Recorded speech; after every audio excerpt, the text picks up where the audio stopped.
Bientôt, il sera impossible pour les étrangers qui contractent des mariages avec des Burkinabés d'avoir systématiquement accès à la nationalité avant 5 ans.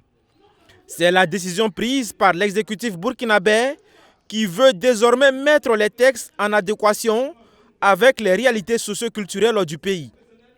Un décret portant avant-projet du nouveau code des personnes et de la famille est adopté dans ce sens au Conseil des ministres de ce 10 juin.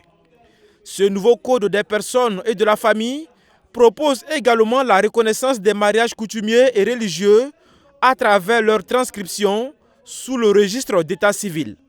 Il y a des conditions auxquelles ces mariages vont être transcrits sur le registre d'état civil et dorénavant auront les mêmes effets et les mêmes conséquences que le mariage civil actuellement célébré au niveau de l'état civil. Vous avez aussi l'âge de la majorité qui était de 20 ans et qui est ramené à 18 ans, et l'âge bien entendu du mariage qui est fixé à 18 ans également, mais à 16 ans exceptionnellement sur autorisation du juge.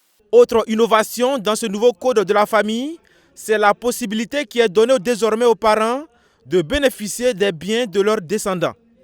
Et comme vous le savez, personne ne souhaite que son fils ou sa fille parte avant lui, mais il y a des circonstances malheureusement où ça arrive, où souvent c'est le seul fils unique qui venait aux besoins du papa et de la maman, mais qui effectivement a pris en charge l'éducation, qui a investi dans cet enfant et qui ne peut pas venir à la succession.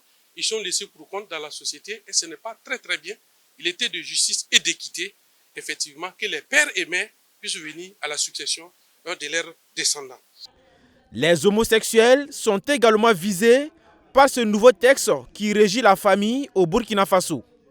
Dorénavant, l'homosexualité et les pratiques assimilées sont interdits et sont punis par la loi. Cet avant-projet du nouveau code des personnes et de la famille sera envoyé devant l'Assemblée législative de transition pour adoption. En outre, le Conseil a également adopté les statuts particuliers de la Société nationale de gestion de stock, Sonagest. La vision est de transformer la Sonagest en une société d'achat et de commercialisation des produits agro-silvopastoraux afin de répondre aux besoins des producteurs.